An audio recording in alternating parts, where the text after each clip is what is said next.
की सलाह। किसी घने जंगल में गिद्धों का एक झुंड रहा करता था। उनका पूरा झुंड एक साथ उड़ान भरते और साथ में ही शिकार करते थे। एक बार वो सभी उड़ते उड़ते किसी टापू पर पहुंच गए। वहां बहुत सी मछली और मेंढक रहते थे। उन्हें वह टापू बहुत अच्छा लगा। उनके खाने पीने और रहने की सारी सुविधाएं उस टापू पर मौजूद थीं। सभी गिद्ध उसी टापू पर रहने लगे। अब उन्हें शिकार के लिए कहीं जाना भी नहीं पड़ता था। सभी बिना किसी मेहनत के भरपेट भोजन करते और उस टापू पर आलस में जीवन जीने लगे। उसी झुंड में से एक बूढ़ा गिद्ध भी रहता था। वह बूढ़ा गिद्ध यह सब देखकर बहुत परेशान रहता था।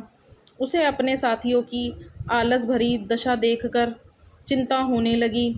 वो सभी गिद्धों को कई बार चेतावनी भी देता था कि मित्रों, हमें फिर से शिकार के लिए उड़ान भरनी चाहिए ताकि हम अपना शिकार करने की कला को और भी मजबूत बनाए रख सकें। अगर ऐसे ही आलस करेंगे तो एक दिन हम शिकार करना तक भूल जाएंगे। इसलिए हमें जल्द ही अपने पुराने जंगल में वापस जाना चाहिए। उस बूढ़े गिद्ध की सलाह सुनकर सभी गिद्ध हंसने लगे। वह उसका मजाक बनाने लगे। उन्होंने कहा कि बूढ़ा होने की वजह से इनका दिमाग खराब हो गया है, इसलिए यह हमें आरामदायक जीवन छोड़कर जाने की सलाह दे रहे हैं। ये कहकर गिद्धों के झुंड से उस टापू से जाने से मना कर दिया। इसके बाद वह बूढ़ा गिद्ध अकेले ही वापस जंगल में लौट गया। कुछ दिनों के बाद उस बूढ़े गिद्ध ने सोचा कि बहुत समय हो गया है, चलो उस टापू पर जाता हूँ और वहाँ पर अपने सगे लोगों और दोस्तों से मिलकर आता हूँ।